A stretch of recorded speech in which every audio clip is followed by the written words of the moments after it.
Donald Trump ha calificado al Tren de Aragua como una organización terrorista, junto a pandillas salvadoreñas y los cárteles de la droga mexicanos. Mas, ¿qué es en realidad el Tren de Aragua y cuál es su presencia en Estados Unidos? Hemos oído afirmaciones tremendas como que 73,000 miembros tiene el Tren de Aragua en el territorio de los Estados Unidos. Nadie conoce más el Tren de Aragua porque lo ha estudiado y ha escrito sobre ello que la periodista Rona Rísquez, autora del libro sobre el bestseller sobre el Tren de Aragua. Rona, muchas gracias por atendernos en el programa de hoy. Hola, gracias a ti, César Miguel, por invitarme, un gusto. ¿Qué es el Tren de Aragua hoy por hoy, en realidad?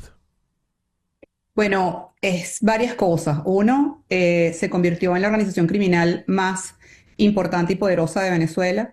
Se convirtió también en una organización criminal que se ha convertido, que es ya, pues se inscribió su nombre en la triste historia, en el triste libro de la historia del crimen organizado latinoamericano.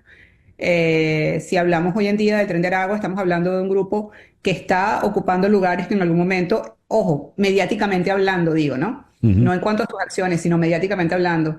Y también, bueno, por estas menciones que han hecho varios presidentes, desde el presidente Boric, el presidente Petro o ahora el presidente Donald Trump. Pero en todo caso es un grupo que está en un ranking en donde está el cartel de Medellín, pues, con Pablo Escobar obviamente a la cabeza, en donde está el cartel de Sinaloa y otros carteles mexicanos, como el cartel Jalisco Nueva Generación, los Zetas, etcétera, en donde están las maras salvadoreñas y en donde también está el PSC de Brasil. Entonces, bueno, vemos como ahora dentro de ese grupo nefasto de criminales está el Tren de Aragua en América Latina. Entonces, es una organización criminal que pues se ha expandido por varios países de la región y que tiene algunas características muy particulares que están asociadas a su gran capacidad de adaptación, a su potencial para identificar e involucrarse en negocios ilícitos y bueno, para llevar de alguna manera estas particularidades a otros países como, bueno, en este caso pareciera Estados Unidos también. ¿Qué información manejas de la presencia del Tren de Aragua en Estados Unidos? Bueno, hasta ahora hay unos informes del Departamento de Seguridad Nacional que hablan de que el Tren de Aragua está en, creo que 16 estados, si no me equivoco. Estados Unidos yo creo que está en más, o sea, o por lo menos hay presencia identificada de miembros de esta organización en más estados de Estados Unidos. Hay también la detención de personas que según algunos cuerpos de seguridad, entre ellos la Unidad contra Pandillas de la Policía de Dallas, han identificado a personas que aseguran que son del Tren de Aragua, han hecho un seguimiento a estas personas con sus testimonios, con sus registros policiales, con sus antecedentes en otros países como Colombia y Chile, y esto los ha llevado a concluir que se trata de personas que pertenecen o pertenecían al Tren de Aragua. Y Uh-huh. luego, una serie de delitos que se han estado identificando en algunas ciudades de Estados Unidos, como lo que ocurrió en Aurora, en Colorado, donde, pues, evidentemente, la práctica que se ve en el video y lo que ha sido denunciado por los vecinos y las autoridades, hace suponer que lo que está pasando allí es una práctica que pudiera ser similar a lo que se veía, por ejemplo, en las cárceles venezolanas y entre otras, obviamente, en Tocorón, donde había un control, una gobernanza criminal que ejercía un grupo armado, en este caso el Tren de Aragua, sobre el resto de la población. En este caso eran presos, pero era una población, o sea, es un control de un territorio. Eso lo vimos también en una práctica similar en la banda del Coqui, en la Cota 905, y pues lo vimos también en el caso de que hoy además es noticia, la banda del Willacy en el caso de Petare y en otras ciudades del país. O sea, eso Uh-huh. fue una práctica común, eso ocurre en la zona minera de Venezuela. O sea, es una práctica que fue común de los delincuentes venezolanos, lamentablemente. Ojo, Uh-huh. también otros grupos criminales controlan territorios y ejercen gobernanzas criminales. Pero me estoy refiriendo específicamente a este tema de cómo controlas un edificio o un área específica donde hay personas que conviven en esa área y cómo la manejas, ¿no? Uh-huh. Cuando el presidente Trump le califica de organización terrorista criminal en Estados Unidos, ¿cuáles son las acciones que puede tomar frente a esos focos del Tren de Aragua en el país? Bueno, una de las acciones, o primero, es, bueno, habrá más recursos, supongo, para las instituciones policiales y de seguridad que están haciendo seguimiento e investigando la supuesta presencia de miembros del Tren de Aragua en distintas ciudades y los delitos en los que estas personas pudieran estar involucradas. Luego abre una posibilidad un poco compleja de poder buscarlos y perseguirlos en cualquier otro país de la región.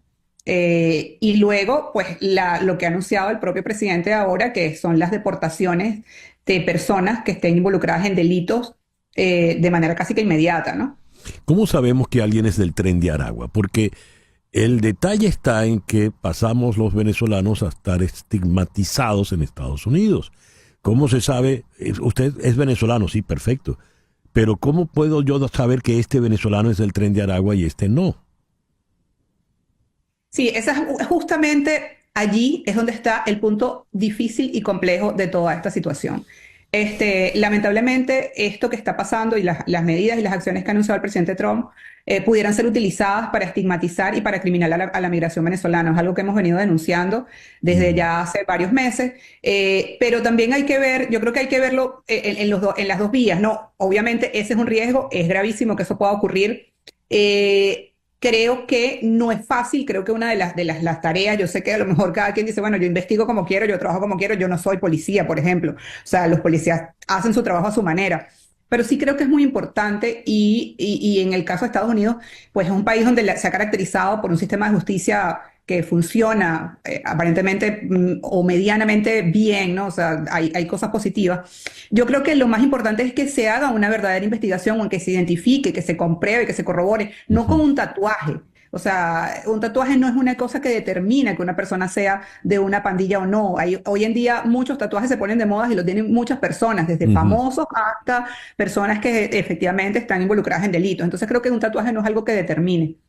Creo que tiene que haber investigaciones completas, creo que tiene que haber conexión y comunicación con otros países de la región. Ya se está haciendo con algunas policías que han hecho contacto con policías de Colombia, de Chile y de Perú para intercambiar información sobre personas que puedan tener antecedentes en estos países. O sea, creo que eso es lo más importante. Y también, yo creo que hay que decirlo, yo he tenido conversaciones para entrevistas, para trabajos que he hecho con algunos cuerpos de seguridad de Estados Unidos, donde pues he visto que han estado tratando efectivamente de confirmar, buscar mecanismos, han intentado ellos mismos de crear sus propios mecanismos para verificar cuándo una persona es o no del Tren de Aragua. Y he visto también cómo hay personas del estado de Aragua que entraron a Estados Unidos, que pidieron su cita por CBP-1 en el momento en que existía, y fueron recibidas y entraron a Estados Unidos porque fueron verificados sus antecedentes y se determinó que no tenían ningún vínculo con el Tren de Aragua. Entonces yo creo que hay que buscar un equilibrio. Ojalá que la tendencia no sea hacia la estigmatización y hacia la criminalización de cualquier venezolano,